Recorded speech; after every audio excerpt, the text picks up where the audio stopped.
जैसा कि मैंने आपको अपनी लास्ट वीडियो में बताया था कि 2 साल हो चुके हैं मुझे पाकिस्तान से फ्रांस आए हुए, और इन 2 सालों में मुझे अभी तक सिर्फ 2 पाकिस्तानी मिले हैं जो कि स्टडी वीज़े पे पाकिस्तान से फ्रांस आए हैं।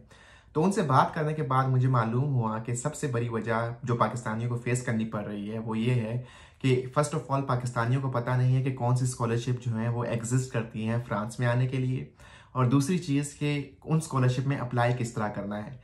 क्योंकि मेजॉरिटी ऑफ द वेबसाइट जो फ्रांस की एग्जिस्ट करती हैं वो फ्रेंच लैंग्वेज में है, तो लैंग्वेज बैरियर होने की वजह से लोगों को आइडिया नहीं होता और फिर वो उन स्कॉलरशिप में अप्लाई नहीं करते। तो मैंने सोचा कि सबसे पहले मैं आपको ये बताऊं कि फ्रांस में किस कैटेगरीज की स्कॉलरशिप एग्जिस्ट करती हैं, और फिर आने वाली वीडियोस में हम उसको देखेंगे कि वो स्कॉलरशिप में किस तरह अप्लाई करना है, क्योंकि काफ़ी ज़्यादा स्कॉलरशिप हैं और उसको हम एक वीडियो में कवर नहीं कर सकते और वीडियो काफ़ी तवील हो जाएगी। तो इस वीडियो में आज हम देख रहे होंगे कि स्पेसिफिकली किन कैटेगरीज की स्कॉलरशिप एग्जिस्ट करती हैं और वो किस के लिए है, मास्टर्स के लिए, पीएचडी के लिए है, तो मल्टीपल स्कॉलरशिप है। क्योंकि फ्रांस का जो सिस्टम है वो डिफरेंट है as compare to other different countries, जो कि मैं पिछली वीडियो में भी आपको बता चुका हूँ। तो आने वाली वीडियोस में मैं आपको डिटेल्स से step by step her scholarship की डिटेल्स बता रहा हूँ, जैसे कि उसकी फंडिंग कितनी है, उसकी रिक्वायरमेंट्स कितने हैं, लैंग्वेज टेस्ट रिक्वायर्ड है कि नहीं, तो वो सारी चीज़ें हम आने वाली वीडियोस में देख रहे होंगे। अगर आप इंटरेस्टेड हैं फ्रांस आने के लिए और मल्टीपल स्कॉलरशिप हासिल करने के लिए, चाहे वो मास्टर्स हो चाहे वो पीएचडी हो, तो इस चैनल को सब्सक्राइब करें और लाइक और कमेंट करें। मैंने अपनी पिछली वीडियो में भी बोला था कि अगर आप लोग इंगेज होंगे वीडियोस के साथ तो मुझे आइडिया होगा कि आप लोग देख रहे हैं, और फिर मैं काफ़ी क्विकली तरीके से वीडियोस पोस्ट करूंगा ताकि आप जल्दी से जल्दी अप्लाई कर सकें।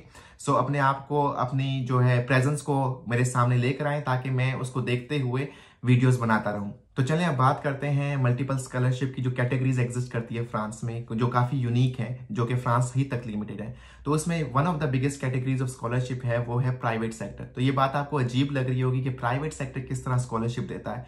फॉर एग्जाम्पल, प्राइवेट सेक्टर में आपका आता है मल्टीपल कंपनीज, प्राइवेट कंपनीज जो कि प्रॉफिट के ऊपर देख रही होती है कि वो लोगों को क्यों स्कॉलरशिप देगी, स्टूडेंट्स को क्यों स्कॉलरशिप देगी।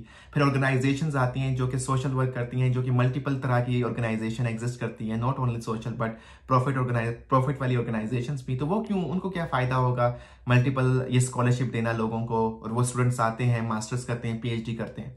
तो एक्चुअल क्या होता है कि फ्रांस की गवर्नमेंट, और ये सिस्टम सिर्फ फ्रांस ही तक लिमिटेड है जितना एज फार एज मुझे पता है, बाकी कंट्रीज में ये चीज़ एग्जिस्ट नहीं करती।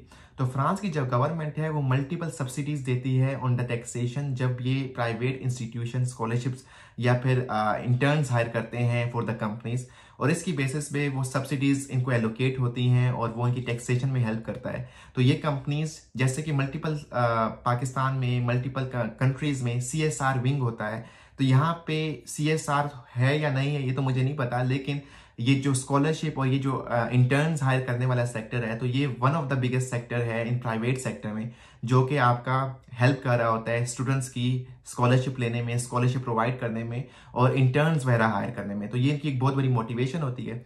तो चलिए अब इस कैटेगरी को ब्रेक डाउन करते हैं कि इस प्राइवेट सेक्टर में किस तरह की स्कॉलरशिप होती है। तो अब यहाँ पे एक होता है अल्टरनांस। अल्टरनांस में क्या होता है कि मैं आपको आइडिया दूं, उसमें ये होता है कि आप काम भी करते हो कंपनी के लिए और आप अपनी एजुकेशन को भी कंप्लीट कर रहे होते हो। तो इसमें क्या होता है कि अगर आप यूनिवर्सिटी के मास्टर्स प्रोग्राम में हो, तो इसमें क्या होता है, आप 3 दिन जाते हो यूनिवर्सिटी और 2 दिन आप जाते हो कंपनी। तो कंपनी आपकी सैलरी भी देती है जो कि लिविंग कॉस्ट अफोर्ड करने के लिए होती है, और कंपनी आपकी जो है वो इंस्टीट्यूशनल जो है फी भी आपकी पे कर रही होती है, जिसकी बेसिस पे आप जो है फ्री एजुकेशन हासिल करते हो और आपकी लिविंग कॉस्ट के लिए अच्छी खासी अमाउंट भी देती है। तो इसको कहते हैं अल्टरनांस। अब ये अल्टरनांस कौन कौन ले सकता है, तो ये अब ये वो लोग होते हैं जो कि मास्टर्स के लिए आते हैं। अब कभी कभार ऐसा होता है कि 2 साल के मास्टर के लिए पूरी आपको अल्टरनांस मिल जाती है और पब्लिश हुआ होता है मल्टीपल, आप लिंक्डइन पे जाएं और इस तरह की कंपनीज पोस्ट कर रही होती हैं। तो वो क्या करती हैं, 2 साल के लिए स्टूडेंट को हायर करती हैं अल्टरनांस पे, 3 दिन वो कंपनी में काम करते हैं और 2 दिन वो जाके आपका यूनिवर्सिटी में काम कर रहे होते हैं। फ्रांस में एक और सेटअप भी है, वो ये है कि फ्रांस की जो मास्टर की डिग्री है वो 2 सालों पे मुश्तमिल है और एक साल अलग है। तो पहले साल को M1 कहते हैं, मास्टर 1, और दूसरे साल को मास्टर 2 भी कहते हैं। मास्टर 2 में स्पेशलाइजेशन होती है, मास्टर 1 जेनेरिक होता है। अब ये दोनों की डिग्री सेपरेट सेपरेट होती हैं फॉर योर इन्फॉर्मेशन। अब कभी कभार ये होता है कि लोग यहाँ पे आते हैं सेल्फ बेसिस पे, वो मास्टर 1 कर रहे होते हैं, तो अब ये अल्टरनांस जो है वो आपकी मास्टर 2 के लिए भी अवेलेबल होती है। बहुत ज़्यादा कंपनीज अल्टरनांस की अपॉर्चुनिटीज प्रोवाइड कर रही होती हैं मास्टर 2 के लिए, यानी आप अगर ऑलरेडी फ्रांस में एग्जिस्ट हैं और पढ़ रहे हैं तो आप मास्टर 2 के लिए भी, आप दूसरे साल के लिए भी आपको अल्टरनेंस मिल सकती है। तो एक वो हो गई कि पूरे 2 सालों के लिए, लाइक अब अभी आप पाकिस्तान में आप अप्लाई करें तो आप आ सकते हैं फर्स्ट ऑफ ऑल। दूसरी वो हो गई कि आप दूसरे साल के लिए अप्लाई करते हैं, ठीक है। लेकिन एक चीज मैं आपको बता दूं, इसमें काफी कंपनीज रिस्ट्रिक्ट होती हैं फ्रेंच लैंग्वेज में, जो कि मुझे पता है कि एक बहुत बड़ा इशू है। अभी आप पाकिस्तान में आपका फ्रेंच लैंग्वेज का एक्सपोजर नहीं है, तो ये एक इशू आ सकता है। लेकिन बहुत सी ऐसी कंपनीज भी हैं जो कि इंग्लिश में ही काम करती हैं, तो आपको देखना पड़ेगा कि भाई वो इंग्लिश में यूज कर रहे हैं कि नहीं कर रहे हैं। अगर वो नहीं कर रहे तो फिर मुश्किल है, लेकिन अगर वो कर रहे हैं तो आपका इस अल्टरनेंस में चांस बन सकता है। अच्छा, ये तो हो गया आपका मास्टर्स के लिए। तो पीएचडी के लिए भी इसी तरह की कैटेगरी एग्जिस्ट करती है, जिसको आप कहते हैं सिफ। अब सिफ क्या होता है, उसको फ्रेंच में हम कहते हैं कि भाई कन्वेंसियों इंडस्ट्रियल दे फॉर्मेशन par la recherche। तो ये इंडस्ट्रियल स्कॉलरशिप होती है और ये पीएचडीज के लिए होती है, तो 3 साल के लिए एलोकेट होती है। और इसी में भी यही काम होता है, आप पीएचडी कर रहे होते हो लेकिन आप कंपनी के साथ काम भी कर रहे होते हो। तो उसमें आपका 3 दिन कंपनी होता है, 2 दिन पीएचडी के लिए आप इंस्टीट्यूशन जाते हो। और कभी कभार ऐसा होता है कि आप अगर दूर हो, अगर आपकी कंपनी और यूनिवर्सिटी का एग्रीमेंट है और लेट्स से 2 मल्टीपल सिटीज में है, तो फिर आप 3 महीने कंपनी में काम करते हो और फिर 2-3 हफ्ते जो आप यूनिवर्सिटी में जाके वर्कशॉप्स वगैरह अटेंड कर रहे होते हो।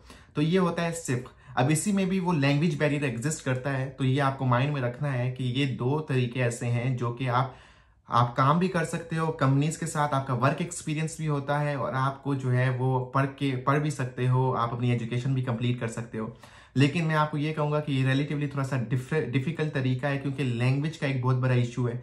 लेकिन अगर आपकी इंग्लिश लैंग्वेज अगर आपको आती है और साथ साथ आपको फ्रेंच आती है, तो इसमें फिर आना रिलेटिवली आपके लिए आसान होगा।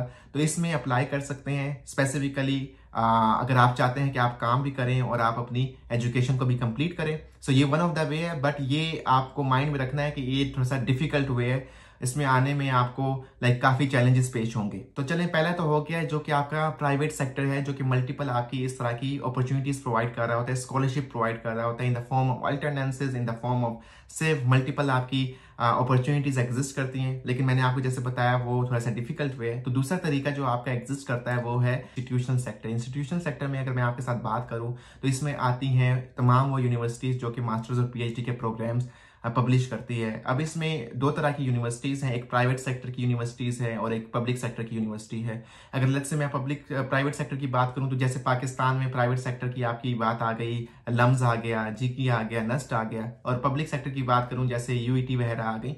तो पेरिस में भी इस तरह बहुत सी यूनिवर्सिटीज पब्लिक हैं और बहुत सी यूनिवर्सिटीज प्राइवेट हैं। अब ये जो इंस्टीट्यूशनल स्कॉलरशिप्स होती हैं, ये मेजोरिटी जो अवेलेबल होती हैं वो प्राइवेट सेक्टर के पास होती हैं, लाइक प्राइवेट इंस्टीट्यूशन के साथ। और वो अपनी वेबसाइट पे पब्लिश करते हैं और वहाँ पे आप अप्लाई करते हो और वहाँ पे फिर आपकी सिलेक्शन वगैरह होती है और वहाँ पे आप फिर आ सकते हो।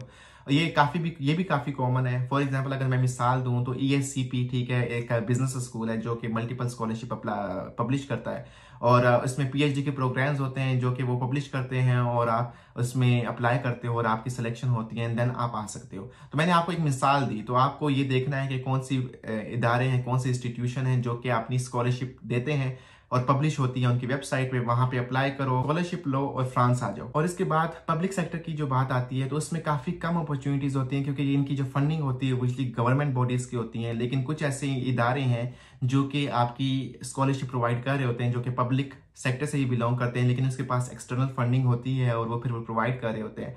तो ये भी काफी अच्छी अपॉर्चुनिटीज हैं। इसमें अगर आपको मिसाल दूं तो पेरिस सेक्ले एक यूनिवर्सिटी है जिसकी मल्टीपल आपकी अपॉर्चुनिटीज हैं, जिसके ऊपर हम डिटेल से बात करेंगे आने वाली वीडियोस में। तो इस तरह की स्कॉलरशिप है जो कि पब्लिक सेक्टर आपको दे रहा होता है, जिसको हम डिटेल से देखेंगे और उसमें फिर अप्लाई करने का तरीका भी बताऊंगा और रिक्वायरमेंट भी बताऊंगा। तो ये आ गई हमारे पास दूसरा तरीका जो कि है इंस्टीट्यूशन वाइज। तो हमने पहले तरीके में देखा प्राइवेट सेक्टर किस तरह देता है, दूसरे तरीके में हमने देखा कि एजुकेशनल सेक्टर इंस्टीट्यूशन किस तरह आपकी स्कॉलरशिप देता है। अब जो तीसरा और जो काफी बड़ा सेक्टर है वो है गवर्नमेंट की तरफ से। तो गवर्नमेंट की जो स्कॉलरशिप होती है वो किस तरह की होती है, तो गवर्नमेंट भी बहुत ज्यादा स्कॉलरशिप आपकी प्रोवाइड कर रहा होता है। इसमें मल्टीपल स्कॉलरशिप होती हैं, कुछ होती हैं फुली फंडेड और कुछ होती हैं आपकी पार्शियल फंडिंग। अब इसमें एक इंपॉर्टेंट आपने एलिमेंट देखना है, वो ये होता है कि इनमें बहुत सी स्कॉलरशिप ऐसी होती हैं वो कहती हैं भाई हम ट्यूशन फी कवर नहीं करते। आपको उनकी वेबसाइट पे आएगा कि भाई आपने ट्यूशन फी खुद ही कवर करनी है। तो इसके बारे में आपने टेंशन नहीं लेनी, क्योंकि टेंशन इस वजह से नहीं लेनी क्योंकि जो फ्रांस में जो पब्लिक यूनिवर्सिटीज की ट्यूशन फी है वो बहुत कम है। साल की वेरी करती है 200 यूरो से 400 यूरो से 600 यूरो से मैक्सिमम 1000 यूरो। इससे ज्यादा आपकी फीस नहीं होती। तो आपकी जितनी भी आपकी स्कॉलरशिप होती है उसमें मेजर जो चंक आपको चाहिए होता है वो होता है आपकी लिविंग एक्सपेंस के लिए। तो जब आप इस चीज को देख रहे हो स्कॉलरशिप का पेज, उसमें अगर लिखा हो कि भाई आपकी जो है ट्यूशन फी कवर नहीं होगी, तो उसके बारे में आपने टेंशन नहीं लेनी, क्योंकि ये बहुत मिनिमल अमाउंट है, ना होने के बराबर है अगर साल के हिसाब से देखा जाए। और फिर आप जो मेजर चीज देखते हो वो ये होता है कि ये अमाउंट जो है वो मेरी लिविंग एक्सपेंस के लिए पूरी होगी कि नहीं, जो कि वो स्कॉलरशिप ऑफर करती है। तो मेजोरिटी जो स्कॉलरशिप्स होती हैं वो आपकी पब्लिक सेक्टर में जो गवर्नमेंट की तरफ से होती है उसमें ट्यूशन फी कवर नहीं होती। ट्यूशन फी के अलावा वो आपकी लिविंग एक्सपेंसेस के पैसे दे रहे होते हैं, तो ट्यूशन फी क्योंकि बहुत मिनिमम होती है वो आप खुद पे कर सकते हो। अब इसमें एक तो होता है फुली फंडेड स्कॉलरशिप, जैसे मैं आपको बता दूं कि आईफिल स्कॉलरशिप जो है, ठीक है, वो एग्जिस्ट करती है अब, जो कि आपको काफी अच्छे अमाउंट देती है। इसको हम आगे डिटेल में देखेंगे कि किस तरह अप्लाई करना है, और इसको माइंड में रखना कि वो बड़ी थोड़ी सी कंपैरेटिव स्कॉलरशिप है। इस तरह मल्टीपल स्कॉलरशिप एग्जिस्ट करती हैं, तो उसको हम डिटेल से आने वाली वीडियोस में देख रहे होंगे। अब इसके साथ साथ अगर मैं आपको बताऊं तो कुछ स्कॉलरशिप काफ़ी होती हैं जो कि पार्शियल फंडिंग होती है, जो पार्शियल फंडिंग मिलती हैं, जो कि पार्शियल स्कॉलरशिप होती है। तो उसमें आपने देखना है कि वो पार्शियल चीज़ में क्या क्या चीज़ें कवर कर रहे होते हैं। तो वो कुछ आपको स्टाइपेंड दे रहे होते हैं लेकिन कम अमाउंट होती है, ट्यूशन फी आपकी कवर हो जाती है, और इस तरह फिर आपने देखना है कि वो आप उसमें अपना गुजारा कर पाएंगे कि नहीं कर पाएंगे। अगर कर पाएंगे, अगर नहीं कर पाएंगे तो फिर आपको साथ में कुछ साइड हेजल करनी पड़ेगी, जैसे आप डिलीवरी बॉय बने या लाइक पार्ट टाइम जॉब्स करनी पड़ती हैं, ठीक है। 20 घंटे आपको अलाउ होते हैं, 11 यूरो पर हावर मिलता है, तो 220 यूरो आराम से, लाइक अगर आप 11 मल्टीप्लाई बाई 20 करें तो तकरीबन 220 यूरो आपके आराम से बन रहे होते हैं। लेकिन आपने ये माइंड में रखना है कि वो फील्ड की जॉब्स नहीं होती, ठीक है, वो और जॉब ही होती हैं, डिलीवरी बॉय और इस तरह की चीज़ें आप कर रहे होते हो। लेकिन आपको उसके लिए मेंटली रेडी होना होता है कि यार मैं ये करूंगा, क्योंकि सारी दुनिया कर रही होती है, तो आप कोई नए नहीं है कि नहीं कर रहे होंगे, तो उस चीज़ की आपकी टेंशन लेने की ज़रूरत नहीं है। और डिलीवरी बॉय में आपको ऐसा इतनी फ्रेंच की ज़रूरत भी नहीं होती। अगर आपको फ्रेंच ना भी आती हो तो आपको गुजारा हो जाता है, आप रेस्टोरेंट में वेटर बनते हो, इस तरह की चीज़ें, तो वो आप सीख जाते हो, इतना बड़ा इशू नहीं होता। तो ये आपने माइंड में रखना है कि कौन सी स्कॉलरशिप आप किस कैटेगरी में फॉल कर रहे हो, आपने किस इंसेंटिव के साथ आना है, क्या चीज़ आपने माइंड में रखनी है। अगर आप वर्क एक्सपीरियंस को माइंड में रख रहे हो तो भाई आपको पता होना चाहिए कि अल्टरनांसिस सबसे बेस्ट वे है, लेकिन वहाँ पे फ्रेंच लैंग्वेज रिक्वायर्ड है और आपको फिर इंग्लिश लैंग्वेज वाली कंपनीज देखनी पड़ेंगी, जो कि थोड़ा सा डिफिकल्ट काम है। लेकिन अगर आप देखते हो कि आप वैसे भी आ सकते हो, तो लेकिन आपको फुली फंडेड चाहिए और आप एजुकेशनल इंस्टीट्यूट हैं उनमें अप्लाई करो, प्राइवेट सेक्टर के, उनकी अमाउंट अच्छी होती है। लेकिन अगर आप आते हो कि भाई मैंने आना ही आना है, तो गवर्नमेंट की एक कुछ कंपैरेटिव होती हैं जो कि बहुत अच्छी पेड होती हैं, लेकिन कुछ फिर इस तरह पार्शियल फंडेड भी होती हैं, तो आप इसको भी एक्सप्लोर कर सकते हो। So first of all the first step for you to move forward is to define कि भाई आपने किस कैटेगरी में फॉल करना है। तो एक आइडिया आपको माइंड में मिल गया होगा। इस वीडियो का मकसद भी ये था कि मैं आपको एक जनरल आइडिया दूं फिलहाल, ताकि हम उसको स्टेप बाय स्टेप उसको लेके चलें। अदरवाइज अगर आप डायरेक्टली जाएंगे तो आप काफ़ी आपका अटेंशन डाइवर्ट हो जाएगी, आपको समझ नहीं आएगी, ओवरवेल्म हो जाएंगे, क्योंकि फ्रेंच स्कॉलरशिप हैं यूजली फ्रेंच लैंग्वेज में होती हैं, तो फिर आपको समझ भी नहीं आती, तो फिर आप वहाँ पे गिव अप कर देते हो। तो ये एक तरीका है, मैं आपको जिस तरीके से लेके जाना चाह रहा हूँ, और इंशाल्लाह आने वाली वीडियोस में मैं रेगुलरली इन स्कॉलरशिप के ऊपर कंटेंट पोस्ट करूंगा, और उसमें हम देखेंगे कि किस तरह आपने किन डॉक्यूमेंट्स के साथ कैसे अप्लाई करना है और किस तरह स्कॉलरशिप हासिल करनी है। तो अगर आप इंटरेस्टेड हैं, चैनल को सब्सक्राइब रखें, वीडियोस को लाइक करें, और इंशाल्लाह दोबारा मुलाकात होगी नेक्स्ट वीडियो में। तब तक अपना ख्याल रखिए। अल्लाह हाफिज़।